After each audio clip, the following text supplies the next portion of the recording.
Hello friends, welcome to channel history NCERT series में आपका स्वागत है। आज हम चैप्टर 4 को देखेंगे। चैप्टर 4 स्टार्ट करने से पहले चैप्टर 3 की कुछ मुख्य बातें हैं, उनको रिवाइज कर लेते हैं। मुख्य बातें क्या हैं कि जो आरंभिक मानव है वो किस प्रकार से आखेटक और खाद्य संग्राहक से उत्पादक के रूप में अपने आप को परिवर्तित करता है। अब उसका उत्पादक के रूप में बन जाना उसके जीवन में बहुत तरह के परिवर्तन लाता है। वो परिवर्तन कैसे होते हैं उनको हम देख चुके हैं।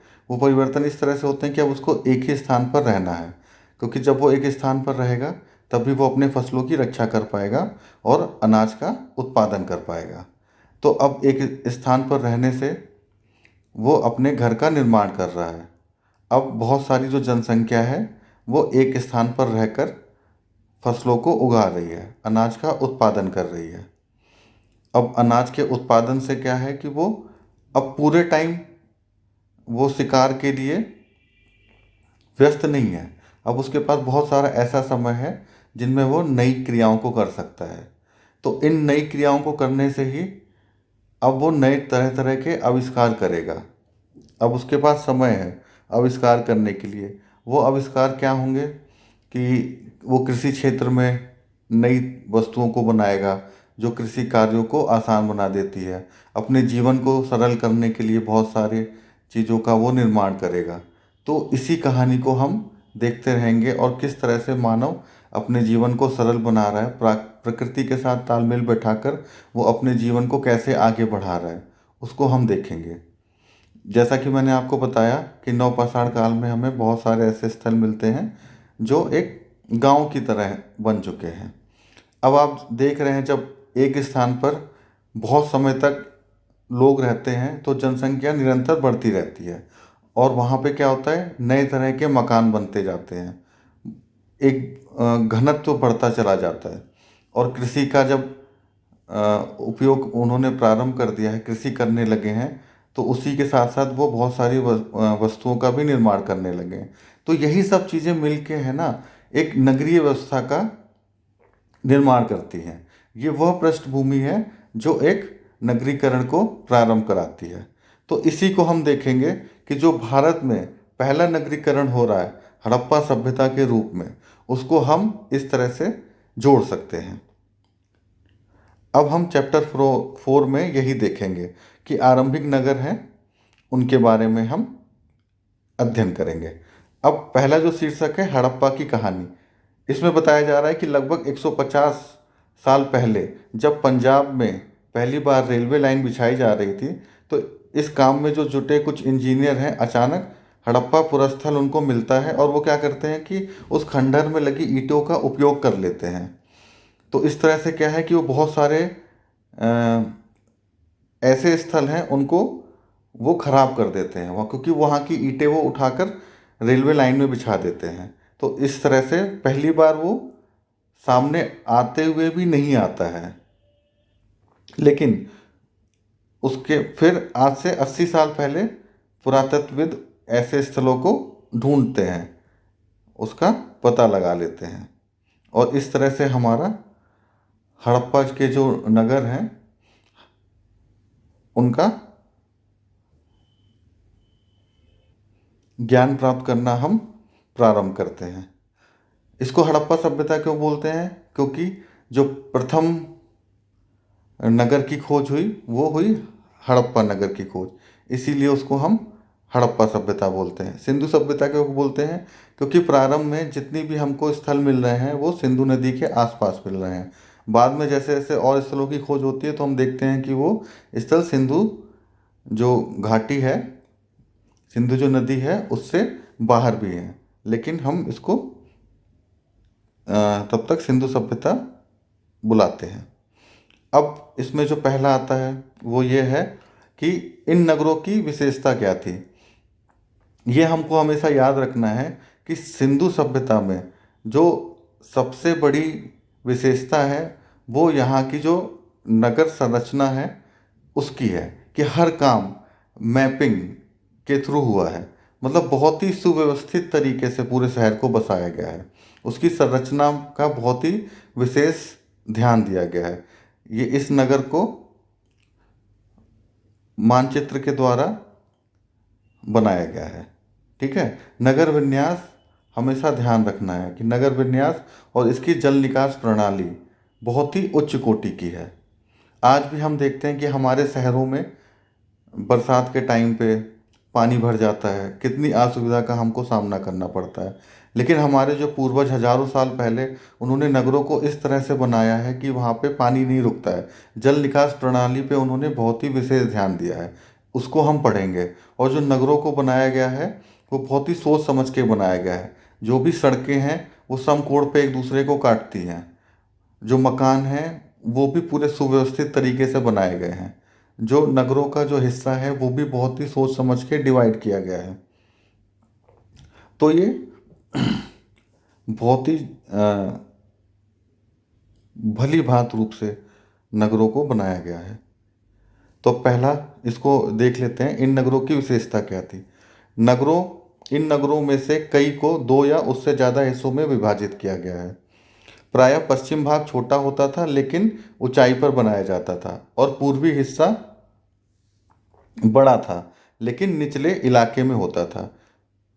ऊंचाई वाले भागों को पुरातत्वविदों ने क्या बोला है, नगर दुर्ग, और निचले हिस्से को निचला नगर बोला है।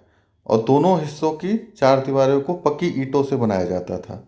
यहाँ पर हमको पक्की ईंटों से बने हुए नगर मिल रहे हैं। और सबसे बड़ी बात क्या है कि जो नगर का डिवाइड किया गया है वो पश्चिमी भाग छोटा बनाया गया है और उसको ऊंचाई पर बनाया गया है, और पूर्वी हिस्सा क्या है, नीचे बनाया गया है और वो बड़ा हिस्सा है। तो ये भी अंदाजा लगाया जाता है कि जो वहाँ के जो प्रशासनिक रूप से जो इंगेज थे लोग, वो पश्चिमी भाग में रहा करते होंगे, और पूर्वी भाग में जो है आमजन वो रहते होंगे। ये अंदाज़ा लगाया जाता है। क्योंकि देखिए इस तरह का जो नगर को बनाया गया है पूरा वेल प्लान तरीके से, तो ज़रूर कोई कुछ ऐसे लोग होंगे जो इन प्लानिंग को है ना क्रियान्वित करते होंगे, इम्प्लीमेंट करते होंगे, इसकी अवसंरचना को बनाते होंगे, है ना, उसका खाका तैयार करते होंगे। तो ये जो डिवीज़न है हमको इसको इस चीज़ से हम जोड़ के बोल सकते हैं। देखिए ये सब अंदाजे ही लगाए गए हैं, क्योंकि हमको जो साक्ष्य मिलते हैं हम उसी साक्ष्य के हिसाब से हम अपनी बात को सामने रखते हैं। तो ये वही चीज़ है।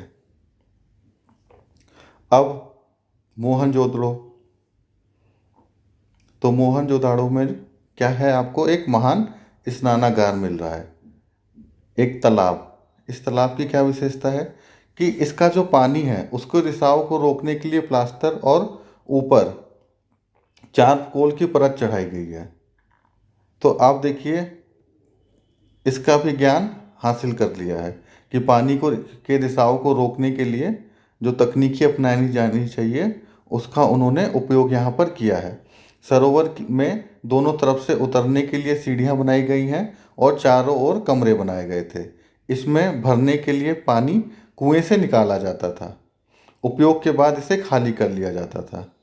शायद यह विशिष्ट नागरिक विशेष अवसरों पर स्नान किया करते थे। ठीक है, तो ये चीज़ हमको यहाँ पे मिल रही है, महान स्नानागार। इसका जो बृहद क्षेत्र है वो भी हमेशा चर्चा में रहता है।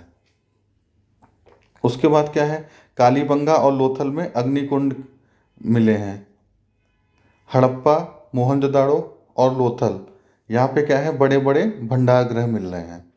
मतलब क्या है कि एक ऐसा वर्ग है जो इन बड़े बड़े भंडार में अनाज को रख रहा है, जो आपातकाल में, इमरजेंसी के टाइम में इसका उपयोग किया जा सके।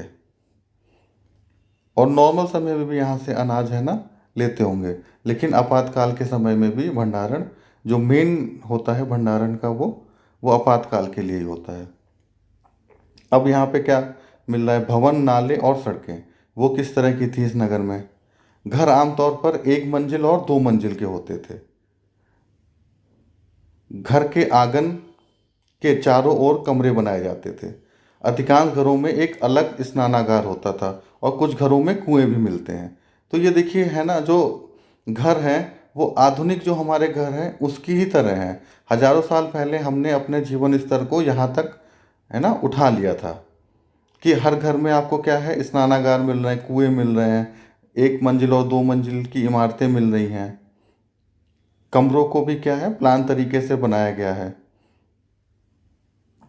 अब देखिए, जो मैंने बोला ना कि इसकी जो संरचना है, नगरीय संरचना, उसकी जो विशेषता है वो देखिए वहाँ, यहाँ पर हमको उसका उदाहरण मिलेगा। कई नगरों में ढके हुए नाले थे। आज भी हम देखते हैं कि हमको अपने आसपास है ना खुली हुई नालियाँ और नाले मिलते हैं, लेकिन उस समय में उन्होंने हाइजीन का पूरा ध्यान रखा था, नालों को उन्होंने ढका हुआ था। तो ये उनकी अवेयरनेस, उनकी जागरूकता यहाँ से पता चल रही है कि वो बीमारियों के लिए और हाइजीन के लिए कितने जागरूक थे। इन्हें सीधी लाइन में बनाया जाता था। ठीक है, इंजीनियरिंग का देखिए उनको ज्ञान था। हर नाली में हल्की सी ढलान होती थी ताकि पानी आसानी से बह सके। हल्की सी ढलान पर रखते थे। आज देखिए, आज भी जो नालियाँ बन रही हैं वो एकदम स्ट्रेट बन जाती हैं। उनमें पानी क्या है, ऊपर तक आ जाता है। ढलान ना होने की वजह से पानी एक स्थान से दूसरे स्थान पर आसानी से नहीं पहुंच पाता। लेकिन उन्होंने उस समय भी इस चीज़ का ध्यान रखा। अक्सर घरों की नालियों को सड़क की नालियों से जोड़ दिया जाता था। अब घर की नालियाँ क्या हैं, सड़क की नालियों से जुड़ी हुई हैं, जो बाद में बड़े नालों से मिल जा रही हैं। आप देख रहे हैं कि हर चीज़ का पूरा प्लानिंग है। आज जो हम स्मार्ट सिटीज़ की बात करते हैं, हड़प्पा सभ्यता हमको एक स्मार्ट सिटी का हजारों साल पहले जीवंत उदाहरण है। नालों के ढके होने के कारण इसमें जगह जगह पर देखिए मेन होल बनाए जा रहे हैं, जिनके जरिए सफाई की जा रही है। तो आप देख रहे हैं संरचना, इतनी अच्छी संरचना हमें उस जमाने के हिसाब से कहीं भी नहीं मिलती, विश्व में हमें नहीं मिलती है। अब यहाँ पे आ जाते हैं नगरीय जीवन के ऊपर। तो नगरीय जीवन के ऊपर क्या है कि देखिए वहाँ नगर की खास इमारतें बनाने की योजना में जुटे रहते होंगे। वहाँ के लोग क्या है कि जो इमारतें हैं उनको बनाने की योजना में जुटे रहते होंगे। तो जैसे यहाँ पे बोला है कि संभवतः शासक वर्ग होगा, हम शासक वर्ग बोल सकते हैं या कुछ ऐसा समूह भी बोल सकते हैं जो इन सब चीज़ों का देखभाल करता होगा। अब अभी क्या है, वहाँ पे है ना वर्गीकरण के हमें साक्ष्य नहीं मिलते हैं कि वहाँ का जो समाज है, वहाँ के लोगों में किसी तरह का वर्गीकरण था, इसके साक्ष्य नहीं है। इसीलिए पूर्णतः स्पष्ट रूप से कुछ भी कह पाना संभव नहीं हो पाता है। अब क्या है, लेकिन वहाँ के जो साक्ष्य मिलते हैं उनसे हम बहुत चीज़ों को स्पष्ट रूप से बोल सकते हैं। यह भी संभव है कि शासक लोगों को दूर भेजकर है ना धातु, बहुमूल्य पत्थर और अन्य उपयोगी चीज़ों को मंगाते होंगे। अब ये शासक वर्ग मंगाते होंगे या व्यापारियों का समूह ये कार्य करता होगा, ये हमें नहीं पता। पर हमको ये पता है कि बहुमूल्य पत्थर, आभूषण है ना, और बहुत सी उपयोगी जो वस्तुएं हैं उनका आयात और निर्यात होता था। और हमको ये भी हमेशा याद रखना है कि जो आयात निर्यात हो रहा था वो हड़प्पा के नगरों में आपस में तो आयात और निर्यात हो ही रहा था, साथ साथ बहुत सारी वस्तुएं हैं जो हमको बाहर विदेशों में भी, हड़प्पा की जो वस्तुएं हैं वो अन्य देशों में भी पाई गई हैं। तो इससे क्या पता चलता है कि हमारा जो व्यापार है वो अन्य देशों से भी था। तो इस चीज़ को भी हम ध्यान रखेंगे कि अब लंबी यात्राएं प्रारंभ हो गई थी और इन्हीं वस्तुओं को लेके हम यहाँ से कुछ वस्तुएं लेके जाते होंगे, कुछ वस्तुएं लेके आते होंगे। अब ये देखिए हड़प्पा की जो मुहरें हैं ये बहुत ही इम्पोर्टेंट है ना। ये जो लिपि है ये तो पढ़ी नहीं जा सकी है, लेकिन ये जो है ना इसमें जो चित्र बने हुए हैं उससे भी हमें वहाँ के समाज के बारे में, वहाँ के रहन सहन के बारे में पता चलता है। ये जो खिलौने हैं इनसे भी हमको वहाँ के समाज और वहाँ के लोगों के बारे में जानकारी हासिल होती है। तो इसका भी हम ध्यान रखेंगे। अब नगर और नए शिल्प, अब नए नए तरह के शिल्प हमको वहाँ पे देखते हैं कि प्रारंभ हो चुके हैं। क्या क्या है वो? पत्थर, शंख, तांबा, कांसा, सोना, चांदी, है ना, तांबे और कांसे के औजार, हथियार, गहने, बर्तन, ठीक है, सोने और चांदी से बने गहने और बर्तन, ये सब मिल रहे हैं। और इसमें हमको सबसे ज़्यादा क्या है, मन के, जो हड़प्पा सभ्यता है उनके मन के बहुत ही विशेष है, तो उसका भी हमको ध्यान रखना है। अब ये देखिए इतनी सारी चीज़ें है ना प्रारंभ हो चुकी हैं नगरों में, मानव ने अपना विकास यहाँ तक कर लिया है कि अब वो बहुत सारी धातुओं से बहुत सारी वस्तुओं का निर्माण करना प्रारंभ कर दिया है उसने। और इसमें कि एक विशेष क्या है, ये मन के हैं, ये बहुत ही मात्रा में मिले हैं।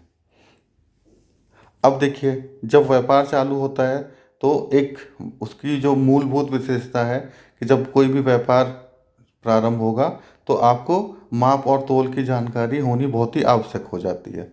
तो यहाँ पे क्या है, हमको माप तोल के जो उपयोग किए जानी वस्तुएं हैं वो हमको यहाँ पे मिल रही हैं। जैसे पत्थर के बाट मिल रहे हैं, और पत्थर के बाट में जो पत्थर का उपयोग किया जा रहा है वो है चर्ट पत्थर का। इसी से ही क्वेश्चन बनाए जाते हैं, है ना। यूपीएससी या पीसीएस में पूछ लेंगे कि हड़प्पा सभ्यता में पाए जाने वाले पत्थर के बाट किससे बनाए जाते थे, या वो किससे बनाए जाते थे, तो वो बनाए जाते थे चर्ट पत्थर से, ठीक है। अब साथ साथ क्या दे देंगे कि जो हड़प्पा सभ्यता में मनके बनाए जाते थे वो किन पत्थरों से बनाए जाते थे, तो वो कॉर्नियन पत्थर से बनाए जाते थे। ये देखिए आपको दो फैक्ट प्रीलिम्स के हिसाब से यहाँ पे मिल जा रहे हैं। फिर उसके बाद क्या आ रहा है यहाँ पे, पत्थर की मोहरें, है ना, मोहरों का भी उपयोग किया जाने लगा। अब मोहरों का उपयोग क्या था, आज भी हम देखते हैं कि बहुत सारी वस्तुओं का हम जब एक स्थान से दूसरे स्थान पे भेजते हैं तो उसको पैक करके उसके ऊपर एक मुहर लगा देते हैं, उसको एक सील लगा देते हैं, और वो अगर वो सील टूटी हुई होती है तो हम समझ जाते हैं कि उस वस्तु के साथ छेड़छाड़ हुई है ना। तो इससे क्या होता है कि वो वस्तु सुरक्षित हो जाती है, एक स्थान से दूसरे स्थान पर पहुंचने में उसको सुरक्षा मिल जाती है। तो वही है कि यहाँ पे मोहरों का भी इस्तेमाल प्रारंभ हो गया था। तो हमको याद रखना है कि वहाँ पे एक तो नगर जो विन्यास है, नगर की जो संरचना है उसको हम, वो इसकी विशेषता है, और इसके साथ साथ क्या है, जल निकास प्रणाली और इसका व्यापार, ये हड़प्पा सभ्यता की मुख्य विशेषता है। अब क्या है, मोहरों पर क्या है, जानवरों के चित्र मिलते हैं। और साथ साथ हमको ये फैक्ट भी हमेशा याद रखना है कि हड़प्पा सभ्यता के लोग काले रंग से डिजाइन किए हुए खूबसूरत लाल मिट्टी के बर्तन बनाते थे। ये पीटी के लिए और मेंस के लिए दोनों इम्पॉर्टेंट हो जाता है। जब भी आप आंसर लिखेंगे तो इन फैक्ट्स को डाल सकते हैं यहाँ पे, और पीटी में भी इस तरह के क्वेश्चन बना दिए जाते हैं। अब देखिए मेहरगढ़ आ गया ना, नवपाषाण काल का। वहाँ पे क्या है कि 7,000 साल पहले कपास की खेती होती थी। मोहनजोदड़ो से कपड़े के टुकड़ों के अवशेष, चांदी के एक फूलदान के ढक्कन तथा कुछ अन्य तांबे की वस्तुओं से चिपके हुए मिले हैं। पक्की मिट्टी तथा फेयंस से बनी तकलियाँ सूत कताई का संकेत देती हैं।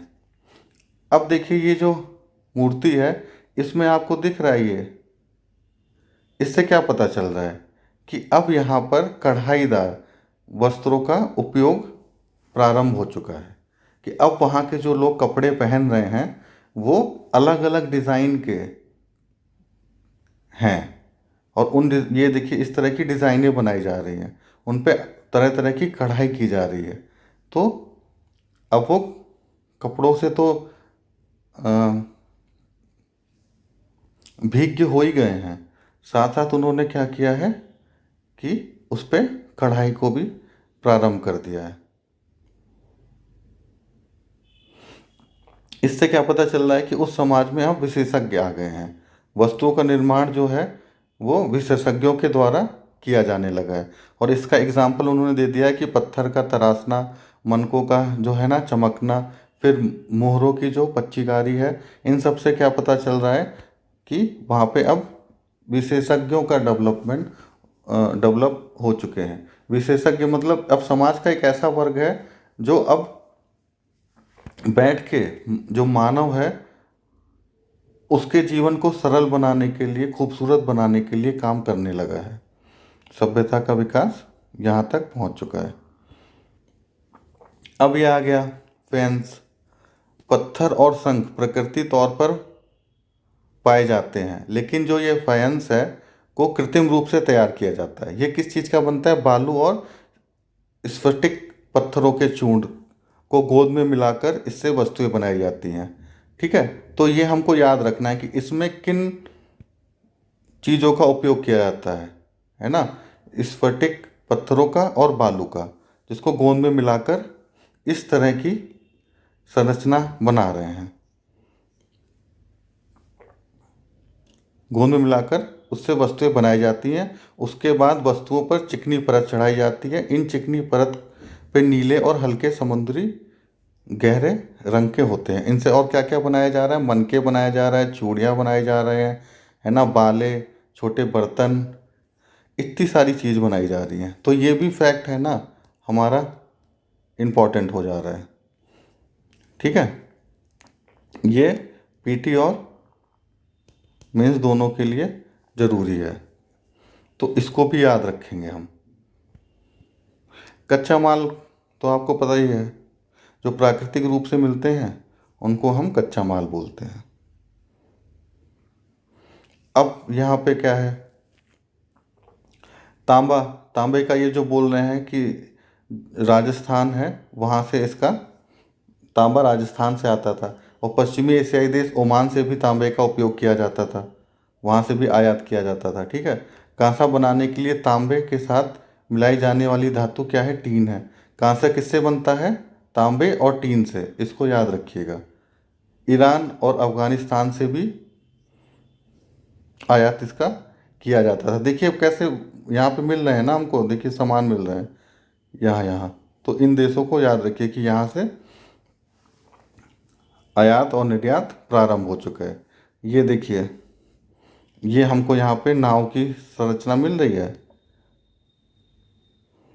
तो ये जो खिलौना है, दूसरी ओर ये तो खिलौना हो गया और ये मुहर हो गया। इससे क्या हमको, इससे बैलगाड़ी पता चल रही है कि ये बैलगाड़ी का उपयोग क्या होता है? सामान को लाने और ले जाने के लिए। इसी तरह नाव का उपयोग। तो इन सब से देखिए, ये जो साक्ष्य मिल रहे हैं, ये जो वस्तुएं मिल रही हैं, इनके आधार पे हम बता सकते हैं कि समाज कहाँ तक अपना विकास कर चुका था, किस तरह से वस्तुओं का आयात और निर्यात हो रहा था। इनके आधार पर हम हड़प्पा सभ्यता को स्वरूप देते हैं। फिर अब भोजन के लिए, अब नगरों के अलावा देखिए बहुत सारे लोग होंगे जो गाँव में रहेंगे। आज भी देखिए नगर हैं तो आसपास है ना गांव भी हैं, जो शहरों के लिए क्या करते हैं? अनाज का उत्पादन करते हैं। अब अनाज उस समय कौन कौन से साक्ष्य मिले हैं अनाजों के? गेहूं का मिला है, जौ का मिला है, दाल, मटर, धान, तिल, सरसों, ये सब हमको मिल रहे हैं। देखिए हल तो नहीं बचे क्योंकि वो है ना लकड़ी के बने होंगे, लेकिन ये खिलौना बना है, मिला है। तो इससे क्या पता चल रहा है खिलौने से कि हल का प्रयोग होने लगा था। सिंचाई के लिए भी है ना कुछ उपयोग करते ही होंगे।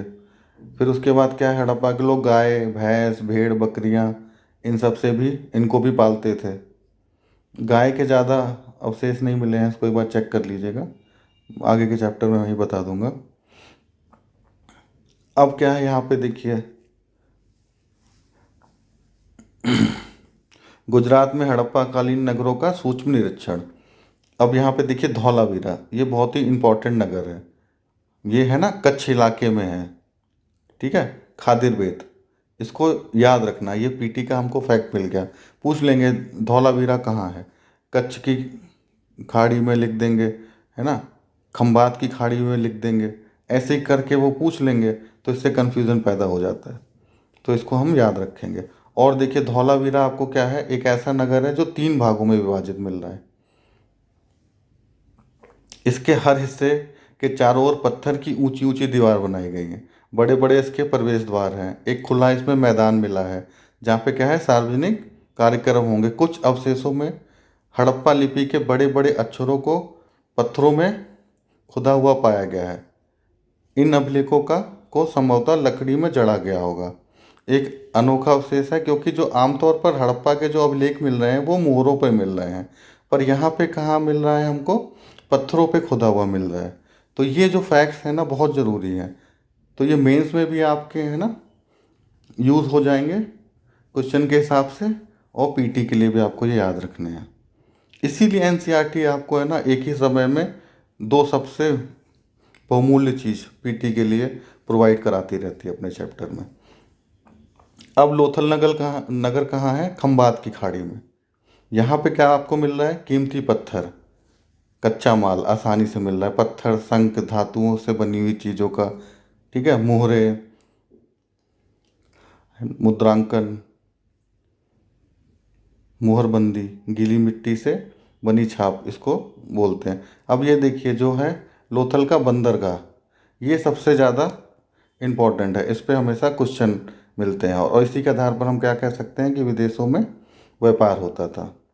यहाँ एक इमारत मिली है जहाँ पे मनके बहुत सारे मिले हैं। इससे भी क्या पता चलता है यहाँ पे बनके बनाने की एक फैक्ट्री होगी। मुद्रा और मुहर के बारे में मैंने आपको बता ही दिया है। अब इसके अंत पे आ जाते हैं कि इसका अंत कैसे हो गया होगा।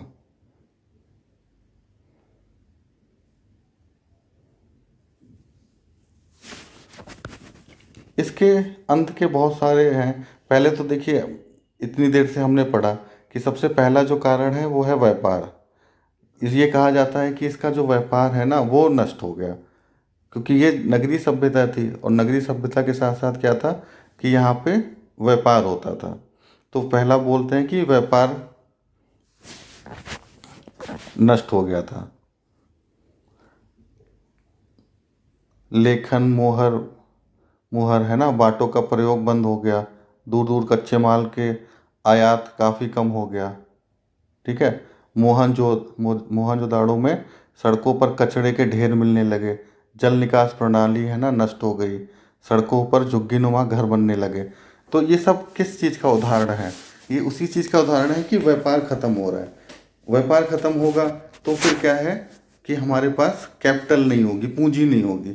जब पूंजी नहीं होगी तो इस तरह की समस्या आने लगेगी कि अब आप जिस जल निकास प्रणाली और झुग्गीनुमा आप घर बन रहे हैं, तो इससे पता चल रहा है कि अब वहाँ पे व्यापार कम हो गया, अब लोगों के पास पूंजी नहीं है। साथ साथ क्या बोला जाता है कि नदियाँ सूख गई थी, है ना। प्राकृतिक कारण ही बताते हैं कि जंगलों का विनाश हो गया था। पकी ईंटों के पकाने के लिए ईंधन की जरूरत पड़ती थी। जंगलों का विनाश हो गया था तो वो ईंटें पक्की नहीं बन पा रही होंगी।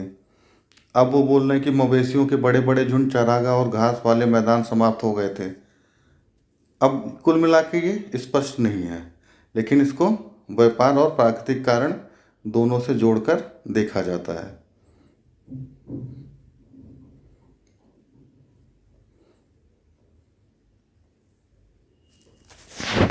ये चैप्टर यहीं तक था। आगे हम फिर मिलेंगे नए चैप्टर के साथ, और अभी के लिए इतना ही।